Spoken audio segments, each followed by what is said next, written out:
Dear students, पिछले term पे आप बताया था कि यदि जी आपका परिमित सक्रिय ग्रुप, जी परिमित सक्रिय ग्रुप है तो ऑर्डर ऑफ जी बराबर ऑर्डर ऑफ ए होता है। आज अपन अपरिमित सक्रिय ग्रुप के लिए देखेंगे और इस अपरिमित सक्रिय ग्रुप में अपन देखेंगे कि अपरिमित सक्रिय ग्रुप के दो और केवल दो ही जनक होते हैं। प्रमेय जो आपकी है आज की कि प्रत्येक अपरिमित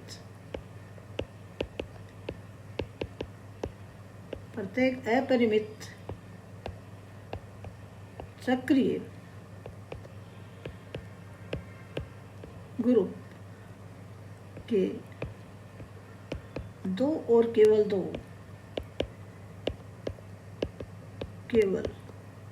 दो ही जनक होते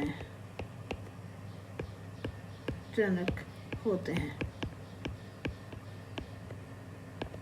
ये अपन आज देखने जा रहे हैं अपरिमित सक्रिय ग्रुप के लिए।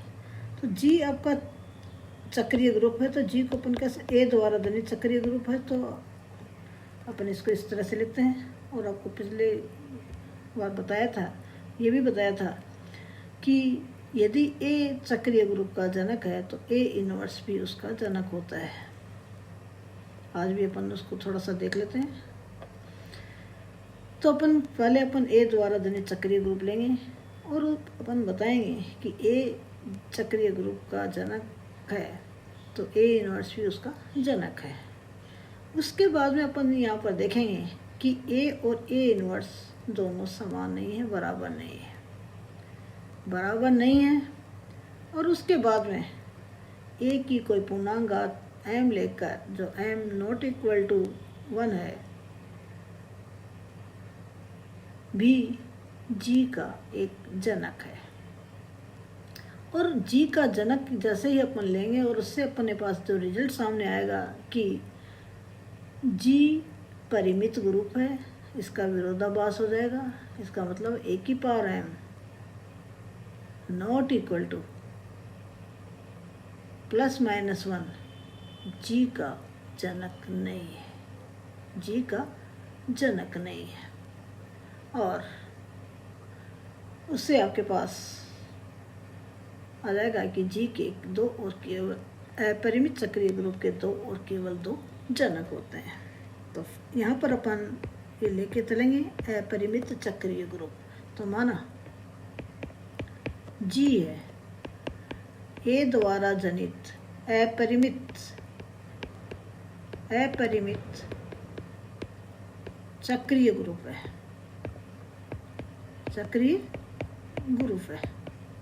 ए द्वारा जनित अपरिमित सक्रिय ग्रुप है। अब पहले अपन देखेंगे ए इनवर्स भी इसका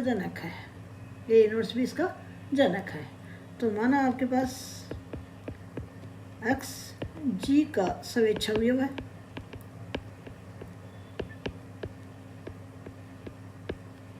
जी का स्वेच्छ अवयव है तो मीन्स x जी का अवयव है। जी ए द्वारा जनित सक्रिय ग्रुप है तो जी का प्रत्येक अवयव इस अवयव की पूर्णांक घात के रूप में लिख सकते हैं। तो ऐसा अपने पास n एक पूर्णांक होगा कि ये जो x है अवयव ए की पूर्णांक घात n के रूप में है, क्योंकि अपन यहाँ चाह रहे हैं कि ए इनवर्स भी इसका जनक है। तो ये जो x को अपन इस तरह से लिख देंगे ए इनवर्स की पावर -n आपके पास z का n है, वो z का एलिमेंट्स है तो -n भी z का एलिमेंट्स है, अर्थात पूर्णांक है तो -n भी पूर्णांक है। तो यहाँ देखा है कि x ए इनवर्स का इनवर्स है, x है ए इनवर्स की पूर्णांक घात के रूप में है। तो मीन्स क्या गया, ए इनवर्स है जी का जनक है। अर्थात ये जो सक्रिय ग्रुप जी है ए इनवर्स द्वारा जनित सक्रिय ग्रुप भी है। तो अपने देखा कि जी यदि ए द्वारा जनित सक्रिय ग्रुप है तो जी है वो ए इनवर्स द्वारा जनित चक्रीय ग्रुप भी है, अर्थात ग्रुप चक्रीय ग्रुप जी के ए और ए इनवर्स दो जनक हो गए। अब अपन दिखाएंगे कि ए है वो not equal to A inverse, A not equal to A inverse, ये अपन दिखाने जा रहे हैं। तो अपन क्या करेंगे, ए को ए इनवर्स के बराबर ले लेंगे। तो ये यदि आपके पास ए और ए इनवर्स दोनों बराबर हों तो अपने पास क्या रिजल्ट आता है वो अपन देखेंगे। तो यहाँ देख रहे हैं कि ए और ए इनवर्स दोनों बराबर हैं, दोनों पक्षों में ए के साथ में ऑपरेशन अपन करवा दें तो यहाँ पर आपके पास क्या रिजल्ट आ जाएगा, ये ए स्क्वायर, ये क्या बन जाएगा, तत्समक अवयव। तो ए स्क्वायर बराबर ई, ए नॉट इक्वल टू ई है, तो ऑर्डर ऑफ ए कितना हो जाएगा, 2 हो जाएगा। ऑर्डर ऑफ ए 2 हो गया तो मीन्स क्योंकि चक्रीय ग्रुप की कोटि और उसके जनक की कोटि आपके पास समान होती है तो ये क्या हो जाएगा, ऑर्डर ऑफ जी हो जाएगा। ऑर्डर ऑफ जी भी कितना हो जाएगा, 2 हो जाएगा, जो कि असंभव है, जो कि असंभव है। क्यों असंभव है, क्योंकि जी आपका, क्योंकि जी जो है चक्रीय ग्रुप वो क्या है, अपरिमित ग्रुप है, अपरिमित ग्रुप है, इस कारण से ये असंभव है। अतः A not equal to A inverse. तो ये जो चक्रीय ग्रुप था, अपरिमित चक्रीय ग्रुप था, उसके 2 जनक तो आ गए, ए और ए इनवर्स। अब अपन दिखाएंगे कि इस ए और ए इनवर्स के अलावा अन्य कोई जनक नहीं है। तो अपन मान लेंगे, माना ए की पावर एम, जहाँ एम है not equal to plus minus 1, न तो प्लस 1 है न ही माइनस 1 है, भी जी का एक जनक है, जी का एक जनक है, इसको लेकर अपन चलेंगे और अपन दिखा देंगे कि जी जो अपरिमित चक्रीय ग्रुप था वो परिमित चक्रीय ग्रुप आ जाएगा। ये अपन दिखाते हैं, अपन कहेंगे कि ए की power M, M not equal to plus minus 1 है, वो जी का जनक नहीं है। तो क्योंकि अपन ने देखा कि ए जो है, ए है वो जी का अवयव है, एलिमेंट्स है, जी का एलिमेंट्स है, ए की पावर एम है वो उसका जनक है, तो इसका मतलब है ऐसा अपने पास पूर्णांक, अपने पूर्णांक जो है एन पहले ले लिया, एम ले लिया, ये दूसरा पूर्णांक अपन ले ले, आर ले लेते हैं, आर एलिमेंट्स है जेड का, सच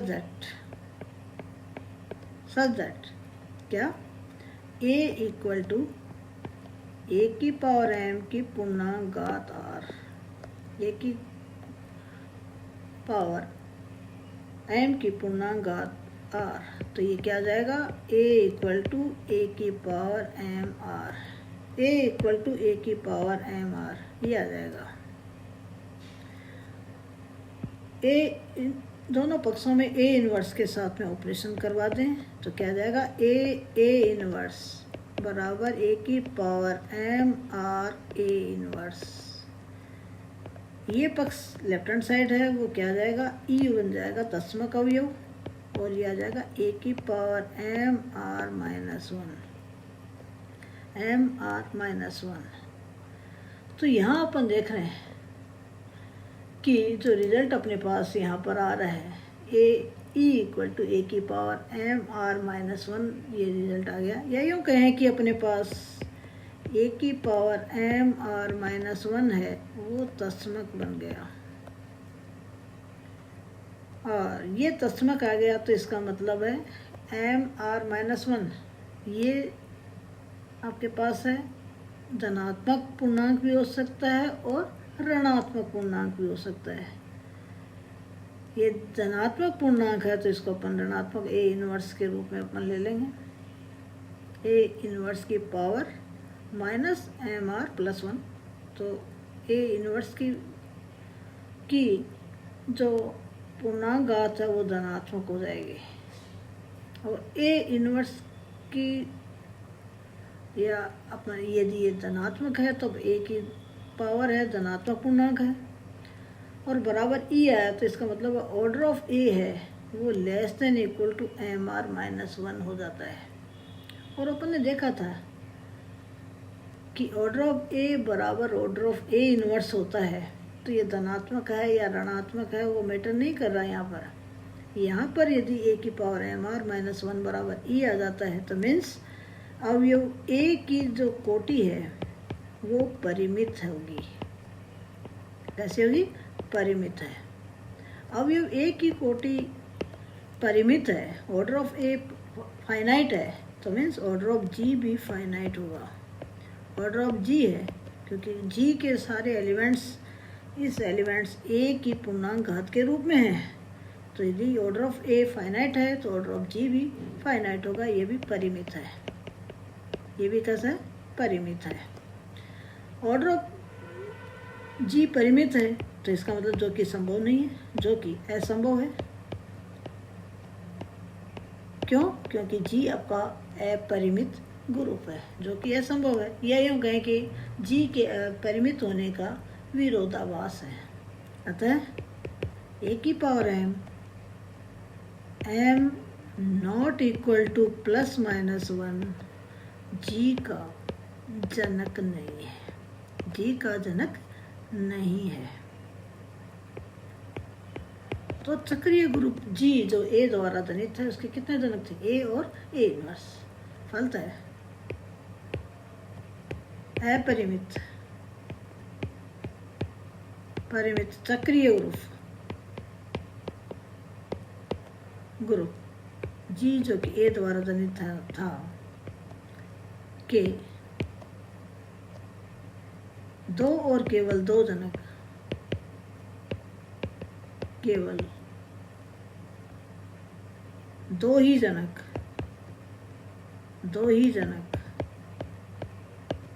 ए तथा ए इनवर्स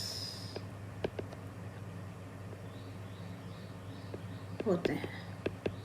तो प्रत्येक अपरिमित चक्रीय ग्रुप के दो और केवल दो जनक होते हैं। तो आपको क्या दिखाना है इसमें? अपरिमित चक्रीय ग्रुप के दो और केवल दो जनक होते हैं। Thanks students.